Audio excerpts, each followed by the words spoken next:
My name is Sandra, and once upon a time, I believed in fairy tales. Imaginez un après-midi ensoleillé, la lumière filtrant à travers les majestueux arbres qui encadraient les terres de la luxueuse propriété. C'était le jour de mon mariage, et je ne pouvais pas contenir l'excitation qui bouillonnait en moi. Marc, mon futur mari, était un rêve devenu réalité. Nous nous sommes rencontrés lors d'un événement de bienfaisance 2 ans auparavant et la connexion a été immédiate. Son sourire chaleureux a fait fondre mon cœur et sa gentillesse m'a attirée. Il avait le don de faire sentir spécial à tout le monde. Et pour moi, il était mon être cher. Êtes-vous prête, chérie? Marc a jeté un coup d'œil dans la suite nuptiale, faisant attention de ne pas me regarder directement, pour ne pas jeter le mauvais sort sur le grand jour. J'ai répondu taquinement, je pense que la vraie question est, êtes-vous prêt? Une fois que nous aurons fait ça, vous serez coincé avec moi pour toujours. Pour toujours semble parfait si c'est avec toi, a dit Marc, sa voix teintée d'émotion. Lord Bandy Marc, John Ellen Maid merveilleux. John était le genre d'homme qui dégageait une aura d'autorité tranquille, mais rayonnait de chaleur et d'empathie. C'était un homme d'affaires autodidacte, ayant construit 3 entreprises prospères à partir de rien. Mais au-delà de ses réalisations, ce qui m'a frappé, c'est sa gentillesse et comment il m'a accueilli dans la famille. Merci pour tout ça, John. Je lui avais dit lors d'un moment calme avant la cérémonie. Nous étions debout sur la terrasse, surplombant les préparatifs dans le jardin en dessous. S'il vous plaît, appelez-moi papa. Et vous n'avez pas à me remercier. Marque de la chance de vous avoir. Nous le sommes tous, a dit John, posant une main douce sur mon épaule. John ne me traitait pas seulement comme une fille. Il a veillé à ce que notre mariage soit magique, ne lésinant pas sur les dépenses. Quand j'ai marché dans l'allée, tout semblait sortir d'un rêve. L'air était empli du parfum de roses fraîches, les douces mélodies d'un quatuor à cordes en fond sonore, et les yeux affectueux de la famille et des amis qui me regardaient. La réception était tout aussi spectaculaire. Marc et moi avons eu notre première danse sous une pluie de lumière scintillante. John et Linda ont dansé avec grâce, volant la vedette pour un moment. Des toasts ont été faits, le rire a rempli l'air, et pour cette soirée, tout était parfait dans le monde. Nous sommes vraiment bénis. Je me souviens avoir dit à Marc, alors que nous étions assis à notre table d'amoureux, regardant les gens qui s'étaient rassemblés pour célébrer avec nous. Nous le sommes, a-t-il dit en me serrant contre lui, et j'ai l'impression que ça va être comme ça, pour toujours. Dans cet état béate, je me sentais comme la femme la plus chanceuse du monde, enveloppée par l'amour et un sentiment d'appartenance. Je ne savais pas que le monde parfait que j'avais rejoint allait bientôt se transformer en quelque chose de beaucoup moins idyllique. Mais ce jour-là, ce beau commencement était gravé dans ma mémoire, un rappel doux amer de la merveilleuse vie que je pensais avoir et de la rapidité avec laquelle elle pouvait changer. Un beau commencement pour ce que je pensais être une belle vie. La vie a un moyen de nous propulser en avant, que nous soyons prêts ou non. Quelques années s'étaient écoulées depuis ce jour de mariage magique. Marc et moi avions connu notre lot de hauts et de bas, mais rien qui n'avait jamais menacé les fondations de notre amour. Nous avons décidé qu'il était temps pour un nouveau chapitre dans nos vies, un qui impliquait une nouvelle maison, notre maison de rêve. Nous avons passé des mois à chercher une maison, visitant d'innombrables propriétés débattant sur les plans de cuisine et la taille du jardin, jusqu'à ce que nous la trouvions. Une maison spacieuse à 2 étages avec un grand jardin, une cheminée confortable et même un petit coin lecture que j'ai immédiatement revendiqué comme mon sanctuaire. Le jour où nous avons emménagé était chaotique, mais le genre de chaos qui signifie un nouveau départ. Les boîtes éparpillées partout, mais tout ce que nous pouvions voir était le potentiel. Comment nous indiquerions où nous allions placer nos photos de famille. Le genre de vie que nous allions construire entre ces murs. Nous étions euphoriques. Après nous être installés, nous avons su que nous voulions partager notre joie avec nos proches. Alors nous avons organisé une pendaison de crémaillère. Les invitations ont été envoyées. Les réponses sont arrivées et avant que nous le sachions, le jour était arrivé. Le patio est-il installé? Marc a demandé, bourdonnant comme une abeille, rempli à la fois de nervosité et d'excitation.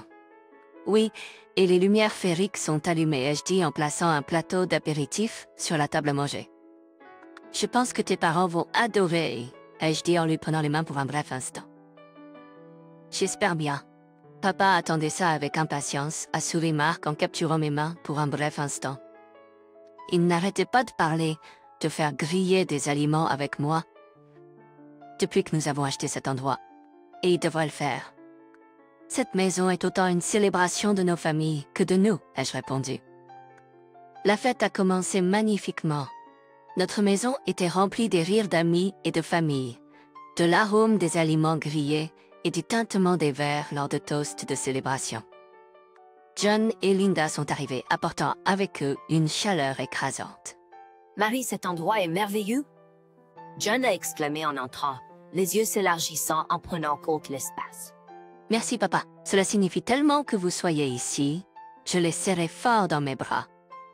Nous ne l'aurions manqué pour rien au monde, a ajouté Linda, ses yeux pétillants en nous tendant un cadeau magnifiquement emballé.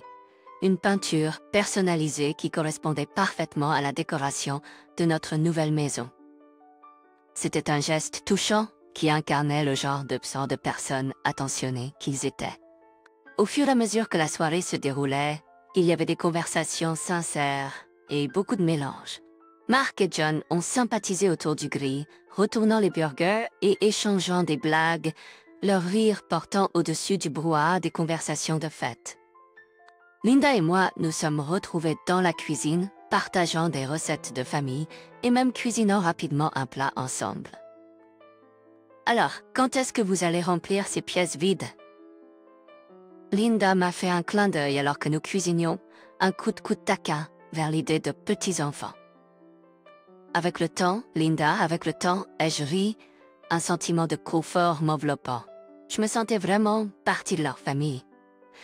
Alors que la fête touchait à sa fin et que nous nous disions au revoir, j'ai ressenti un sentiment de plénitude que je n'avais pas ressenti depuis longtemps. Notre nouvelle maison avait été baptisée avec amour et rire, et elle ressemblait enfin à un foyer.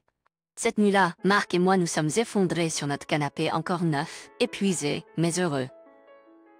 On l'a vraiment fait, soupira Marc, son bras autour de moi. Oui, on l'a fait. Et ce n'est que le début, ai-je répondu, ma tête reposant sur son épaule. C'était une journée bénie, un souvenir gravé dans mon âme, comme un rappel de ce que la vie peut offrir lorsqu'elle est remplie d'amour et de famille.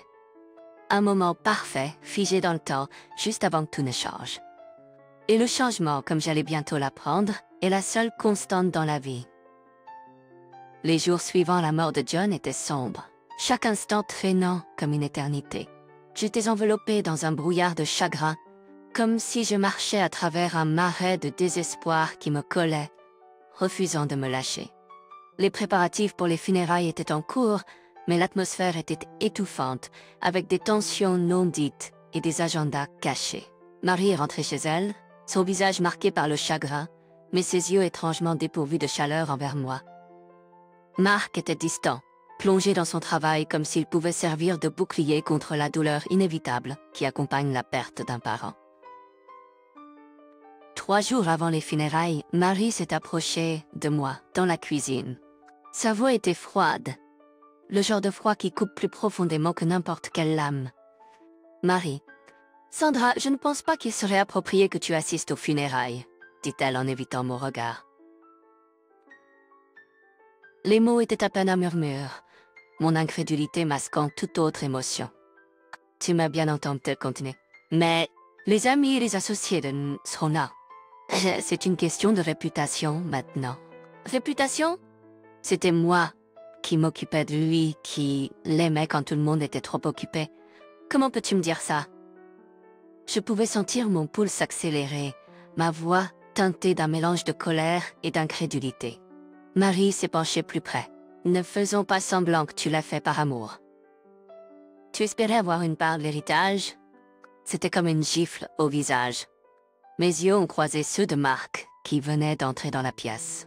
Il a regardé entre sa mère et moi, brisant enfin son silence. Maman a raison, Sandra. Il vaut mieux que tu ne viennes pas, a dit Mark, sa voix dépourvue de l'amour et de la chaleur que je connaissais depuis des années. J'étais stupéfaite. Les deux personnes qui étaient censées être ma famille m'avaient tourné le dos quand j'avais le plus besoin d'eux, des accusations d'être une profiteuse et des insinuations selon lesquelles j'aurais pu avoir un rôle dans la mort de John circulaient à l'intérieur de ces quatre murs, empoisonnant l'air. Les funérailles sont passées, un événement grandiose auquel je n'ai pas été autorisée à assister. C'était comme si j'avais été effacée de cette partie de la vie, une note de bas de page oubliée dans un chapitre où j'avais joué un rôle important. Marie et Mark sont rentrés chez eux, des programmes de funérailles et des cartes de condoléances en main, agissant comme si rien ne s'était passé. J'étais l'éléphant invisible dans la pièce. Enfin, le jour est arrivé, le testament de John. Je suis restée à la maison, mes espoirs écrasés sous le poids de la trahison et des fausses accusations. Pourquoi John laisserait-il quelque chose à quelqu'un comme moi? Pensais amèrement. Quand Mark et Linda sont revenus, leur visage était impénétrable, mais leur comportement était étrange, presque nerveux. « Nous sommes désolés, Sandra, commença Linda.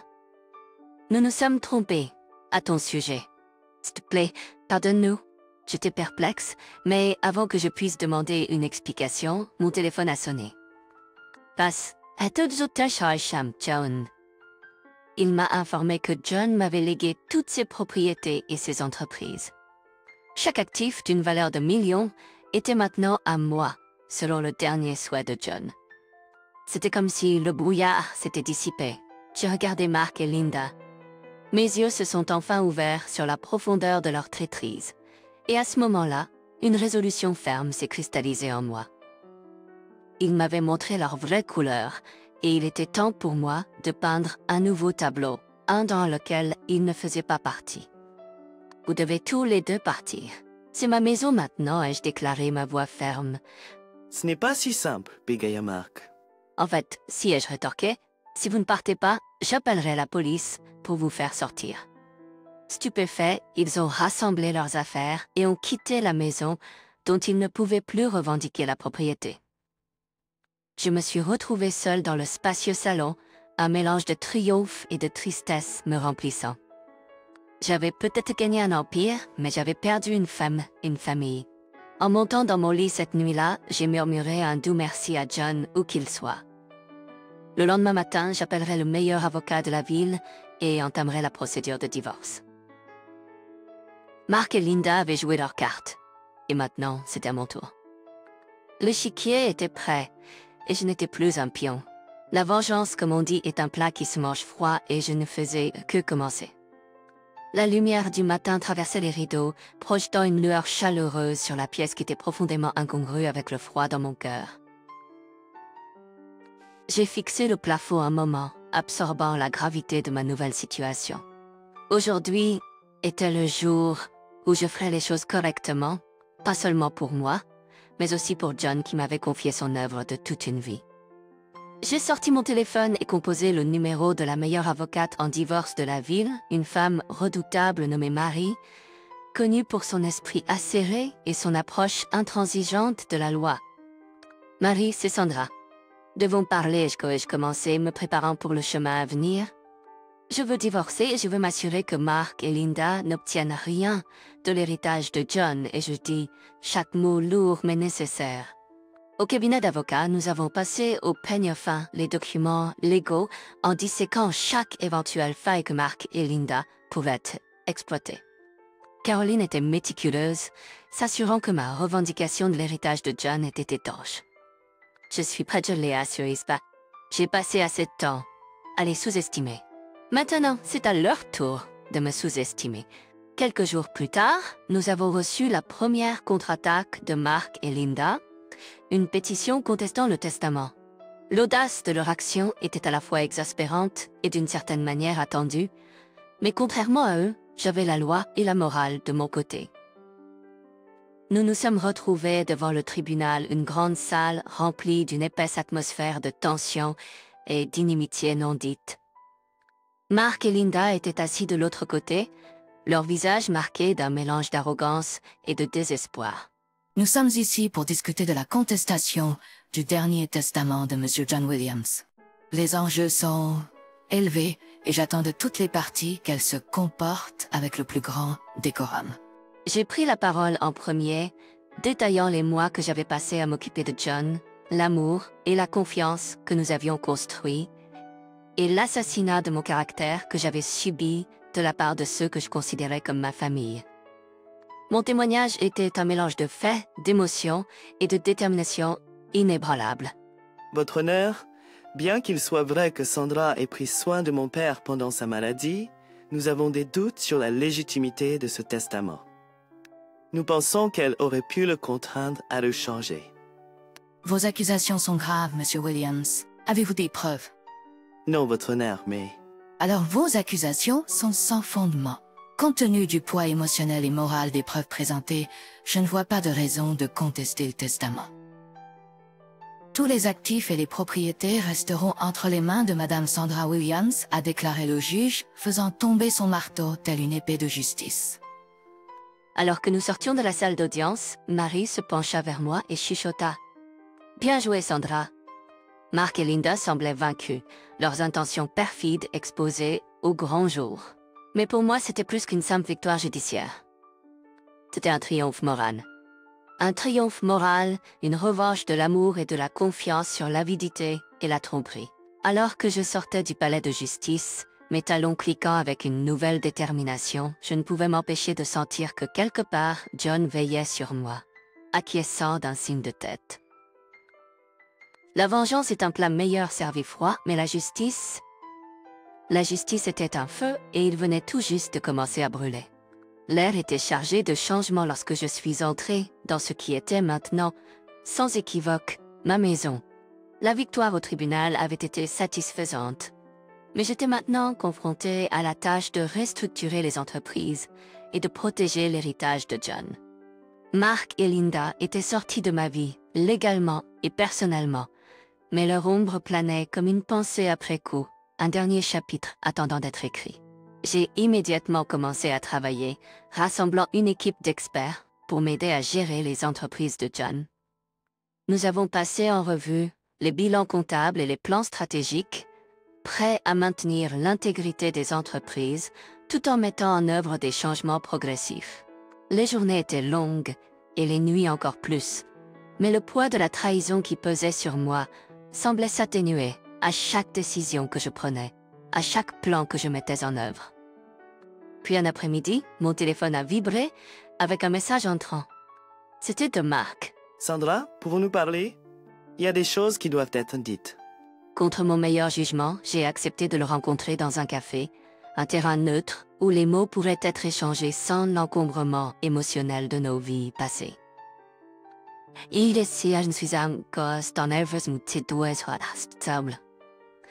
Son visage était pâle, ses yeux creux, le contraste frappant avec l'homme que j'avais connu autrefois. Sandra commença-t-il hésitant? Je voulais m'excuser. Pas pour ce que tu penses, mais pour avoir jamais douté de toi. J'apprécie le geste, Mark, mais pourquoi maintenant? J'ai demandé sceptique, mais intrigué. Parce que j'ai trouvé ça, dit-il en sortant une lettre de sa poche et en la faisant glisser sur la table. C'était une note de John, écrite quelques jours avant sa mort. La lettre était brève, mais poignante, exposant ses espoirs pour ses entreprises, sa fierté envers moi pour avoir pris les choses en main quand personne d'autre ne l'a fait, et sa profonde déception envers son propre fils et sa femme pour leur trahison des valeurs familiales. En la lisant, j'ai été brisé, avoua Mark, les larmes aux yeux, et ça m'a fait réaliser que la pire erreur que j'ai jamais faite était de douter de toi. Tu as raison, dis-je, ma voix teintée d'une amertume que je ne pouvais pas complètement dissimuler. Mais comprendre ton erreur ne l'efface pas. Que puis-je faire pour arranger les choses? Demanda-t-il, sa voix teintée de désespoir. Je t'ai regardé droit dans les yeux. Tu peux respecter mes souhaits et rester loin de moi. Je continuerai à bâtir l'héritage de John et tu poursuivras ta vie. Nos chemins, tout comme notre confiance, sont irrémédiablement rompus. Mark hocha la tête, le poids de ses propres actions s'abattant sur lui comme un manteau. Très bien, Sandra. Je te souhaite tout le meilleur. Je me suis levée, prête à quitter le café et le passer derrière moi. Je te souhaite la sagesse de ne jamais trahir quelqu'un qui t'aime, dis-je. Mais moi une malédiction qu'une déclaration des leçons les plus dures que la vie nous a apprises à tous les deux. En sortant, le froid de l'air du soir était guicard. Mardi à la faute. C'était un message de Marie, confirmant notre prochaine réunion pour finaliser ma pleine propriété des biens de John. J'ai souri, réalisant que les batailles derrière moi avaient forgé une force qui me porterait vers l'avenir. Je n'avais pas seulement repris ma vie, mais j'avais aussi pris le contrôle de mon destin. Merci John. Pensais-je en montant dans ma voiture, ton dernier cadeau m'a fait voir qui méritait vraiment d'être dans ma vie.